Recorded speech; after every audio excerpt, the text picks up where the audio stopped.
5-minute fairy tales. The Nightingale. The Emperor of China once lived in a palace so magnificent that travelers would come from all over the world just to admire it.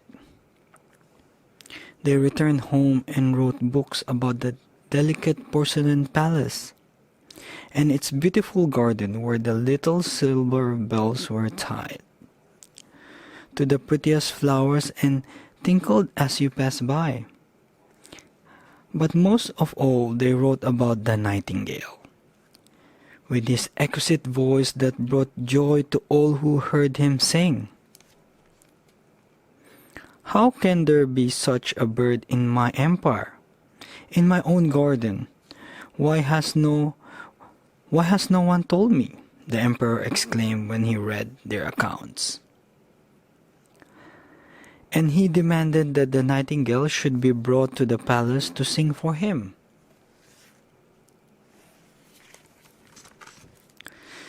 The palace officials searched high and low for the nightingale, but without success.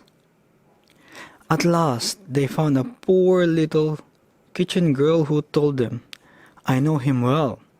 Every evening I heard the nightingale sing. It brings tears to my eyes." And she took them into the forest where the tiny bird willingly burst into song. The lord-in-waiting was mightily impressed and invited the nightingale to the palace. "My song is best heard in the woods," the little bird told him humbly. But when he heard it was the emperor's wish for him to sing at the palace, the nightingale went willingly.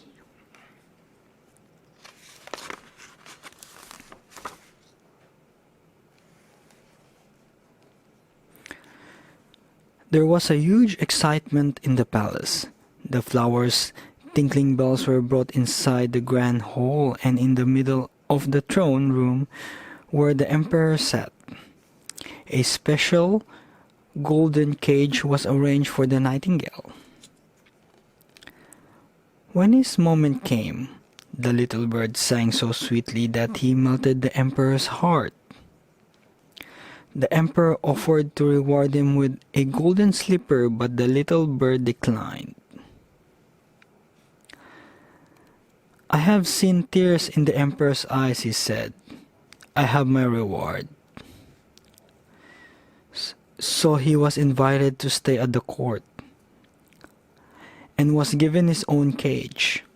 12 footmen took him out to fly twice a day and once a night.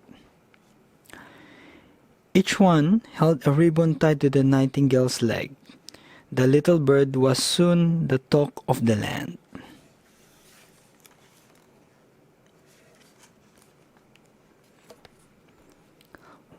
One day, the emperor received an artificial nightingale encrusted with diamonds, rubies, and sapphires. When it was wounded up, it sang one of the nightingale's songs over and over again. The courtiers soon began to prefer this bird as it sang as well as the nightingale, but it looked prettier with all its sparkling jewels. So the real nightingale flew back to his home in the forest.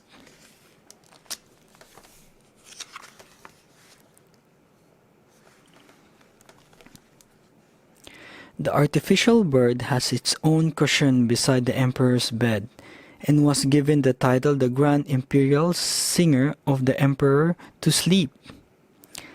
After a year, every person in China knew the song of the artificial bird, and whichever you went you could hear the children singing "Zizi, kluk kluk kluk." But then one night, something inside the bird broke.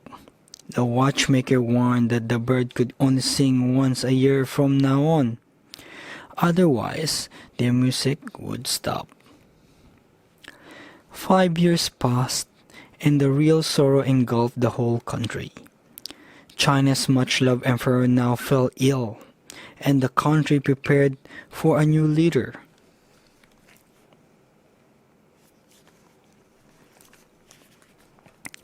Sing! The sick emperor called weakly to the artificial bird. Sing, my little bird. I have given you gold and precious presents. Sing, I pray you, sing. But the bird stood silent. Suddenly, through the window came a burst of song. It was the real Nightingale. As he sang, the blood flowed quicker and quicker through the emperor's feeble body. Thank you, the emperor cried. Little bird from heaven, you have sung away the sadness. How can I ever repay you?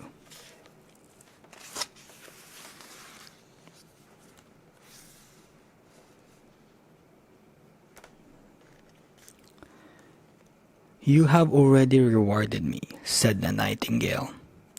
I brought tears to your eyes. When first I sang for you, sleep now and grow fresh and strong while I sing. You must stay with me always, said the emperor. I shall break the artificial bird into 1,000 pieces. No, said the nightingale. It did its best. Keep it near you. I cannot live in a palace, so let me come as I will. Then I shall sit by your window and sing things that will make you happy.